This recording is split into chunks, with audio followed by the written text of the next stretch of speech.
হাদিকে সিঙ্গাপুরে নেওয়া হবে আজ। চিকিৎসার সব খরচ দেবে সরকার। হামলাকারী ভারতে পালিয়ে থাকলে ধরে আনার দাবি ইনকিলাব মঞ্চের। সুদানে সন্ত্রাসী হামলায় সেনা সদস্য জাহাঙ্গীরের মৃত্যুর খবরে কিশোরগঞ্জে তার গ্রামের বাড়িতে চলছে শোকের মাতম।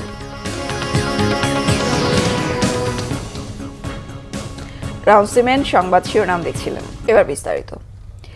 ইনকিলাব মঞ্চের আহ্বায়ক ওসমান হাদিকে আজ দুপুরে এয়ার অ্যাম্বুলেন্সে সিঙ্গাপুরে নেওয়া হবে। তার চিকিৎসার সব ব্যয় রাষ্ট্রীয়ভাবে বহন করা হবে।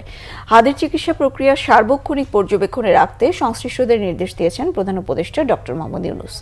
এদিকে এভার কেয়ার হাসপাতালে তার চিকিৎসায় গঠিত মেডিকেল বোর্ডের সদস্য ডাক্তার আব্দুল আহাদ সাংবাদিকদের জানিয়েছেন, ওসমান হাদির শারীরিক অবস্থা অপরিবর্তিত। চিকিৎসক জানান, শুক্রবার রাতে তার অবস্থা যেমন ছিল এখনও তেমনই আছে।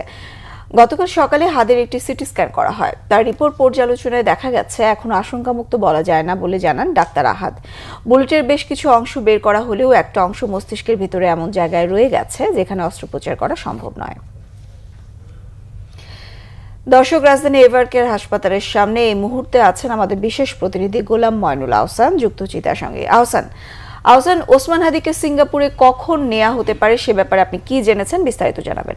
বিকাশ, আপনার ধন্যবাদ। আপনারা জানেন শুক্রবার ইনকিলাব মঞ্চের মুখপাত্র শরীফ ওসমান হাদি গুলিবিদ্ধ হওয়ার পরে তাকে কিন্তু ঢাকা মেডিকেলে নেওয়া হয় এবং সেদিন রাত 8টার দিকে কিন্তু এভার কেয়ারে তাদের স্বজনদের দাবির প্রেক্ষিতে এভার কেয়ারে নেওয়া হচ্ছে। এরপরে কিন্তু এখান থেকে চিকিৎসা চলছে এবং শনিবারে কিন্তু হাদির স্বজনরা কিন্তু প্রধান উপদেষ্টা ডক্টর মোহাম্মদ ইউনূসের সাথে দেখা করেছিলেন এবং তারাও কিন্তু দাবি করেছিলেন যে হাদিকে যেন বিদেশে নেওয়া হয় উন্নত চিকিৎসা। যেহেতু হাদির চিকিৎসকরা বারবারই বলছিলেন হাদির অবস্থা কিন্তু সংকটাপন্ন, কোনোভাবেই তার স্থিতিশীল বা ইমপ্রুভমেন্টের কোনো কথা কিন্তু চিকিৎসকরা বলতে পারছিলেন না। তো সেই প্রেক্ষিতে গত 2 দিন থেকে কিন্তু হাদিকে বিদেশে নেওয়ার একটা প্রক্রিয়া চলছিল এবং সরকারের পক্ষ থেকে কিন্তু সিঙ্গাপুর, মালয়েশিয়া এবং থাইল্যান্ড এই 3টা দেশে কিন্তু বারবার যোগাযোগ করার চেষ্টা করেছে। সর্বশেষ আমরা গতকাল জেনেছি যে প্রধান উপদেষ্টা নির্দেশে সংস্কৃতি উপদেষ্টা মোস্তফা সরোয়ার ফারুকী এবং প্রধান উপদেষ্টা স্বাস্থ্য মন্ত্রণালয় বিষয়ক সহকারী সাইদুর রহমান এবং এভার কেয়ারের বিশেষজ্ঞ জাফর এবং হাদির ভাই যিনি ওমর বিন হাদি, ওনার একটা জরুরি একটা কনফারেন্স করেছিলাম। সেখানে কিন্তু সিদ্ধান্ত কালকে জানানো হয়েছে রাতে যে ওনাকে বিদেশে নেওয়া হবে। তো শেষ পর্যন্ত আজকে যেটা বলা হচ্ছে সকাল 11টার দিকে, সকাল 10:30টার দিকে কিন্তু এয়ার অ্যাম্বুলেন্সটি কিন্তু হযরত আন্তর্জাতিক বিমানবন্দর নামার কথা রয়েছে, 1:30টার দিকে এখান থেকে যাওয়ার কথা হচ্ছে। তবে এখন কিন্তু সরকারের পক্ষ থেকে কিন্তু হাদি কখন এখান থেকে ওনাকে নিয়ে যাওয়া হবে, এভার কেয়ার থেকে ওনাকে বের করা হবে কিন্তু এখন আমাদেরকে এখনো বলা হয়নি। তবে আমরা আশা করছি হয়তো কিছুক্ষণের পর যদি সরকারি কথা মানে যে আগের তথ্যগুলো ঠিক থাকে, আমরা আশা করি কিছুক্ষণের মধ্যে হয়তো একটা প্রক্রিয়া বা তার স্বজনরা আমরা এখনো কাউকে দেখতে পাইনি, হয়তো একটা প্রক্রিয়া শুরু হবে। এই ছিল সবশেষ বিপাশা এখানকার এভার কেয়ার থেকে। আহসান, ধন্যবাদ আপনাকে। দর্শক, এভার কেয়ার হাসপাতালের সামনে থেকে যুক্ত হয়েছিলেন সহকর্মী গোলাম ময়নুল আহসান। এদিকে হাদির উপর হামলায় জড়িতদের গ্রেফতার করা না হলে আগামী 24 ঘন্টার মধ্যে আইন উপদেষ্টা ও স্বরাষ্ট্র উপদেষ্টার পদত্যাগ দাবি করেছেন ইনকিলাব মঞ্চের নেতারা। গতরাতে রাজধানীর এভার কেয়ার হাসপাতালের সামনে এক সংবাদ সম্মেলনে তারা এমন দাবি জানান। না করুক ওসমান হাদির যদি কিছু হয়ে যায়, ওসমান হাদি যেই দিন যদি আল্লাহ না করুক কোনো কারণে সে নিঃশ্বাস বন্ধ করে, সেই দিন এই অন্তর্বর্তীকালীন সরকারের শেষ দিন।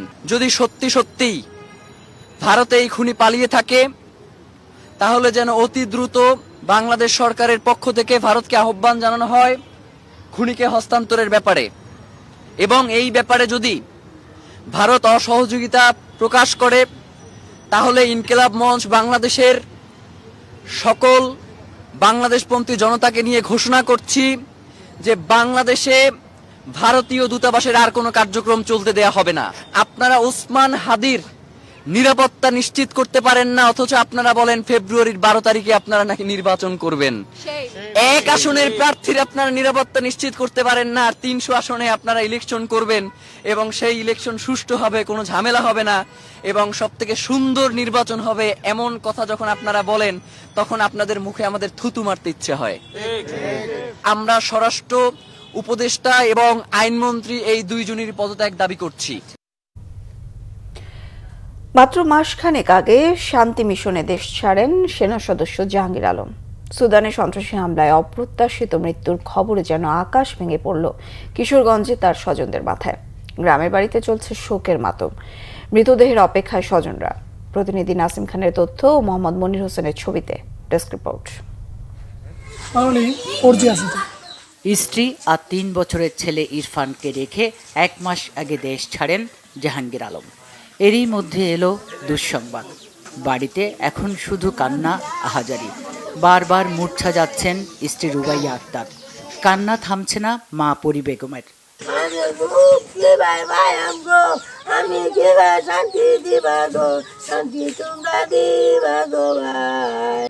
সুদানে সন্ত্রাসী হামলায় নিহত সেনা সদস্য জাহাঙ্গীর আলমের বাড়ি কিশোরগঞ্জ পাকুন্দিয়ার তারাকান্দি গ্রামে। বাবার নাম হযরত আলী। তিনি বাংলাদেশ সেনাবাহিনীর মেস ওয়েটার পদে কর্মরত ছিলেন।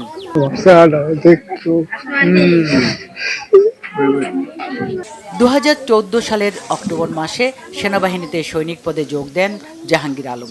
পরিবারের সদস্যরা জানান, শান্তিরক্ষা মিশনে দায়িত্ব পালনের স্বপ্ন নিয়ে গত 7 নভেম্বর তিনি জাতিসংঘ শান্তিরক্ষী মিশনে সুদানে যান।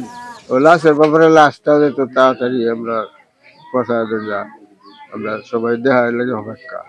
সেই মূলত এই উপার্জনশীল ছিল, পিতা একেবারে কৃষির উপর নির্ভরশীল, নিজেদের তেমন জমি নাই।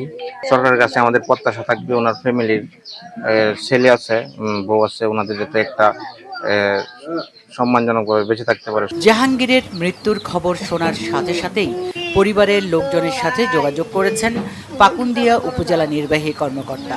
সরকারি কবে লাশ আনাবে আমি বারবার খোঁজখবর নেওয়ার চেষ্টা করছি।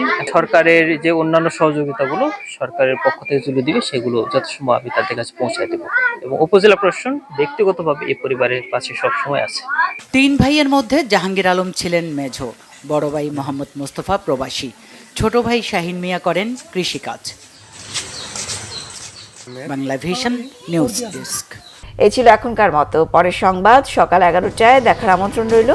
এছাড়া বাংলা ভিশন সংবাদ ও সংবাদ সংশ্লিষ্ট অনুষ্ঠান দেখতে ভিজিট করুন www.bbnews24.com ও facebook.com/banglavisionnews। সাবস্ক্রাইব করুন youtube.com/banglavisionnews। সঙ্গে থাকায় ধন্যবাদ সবাইকে।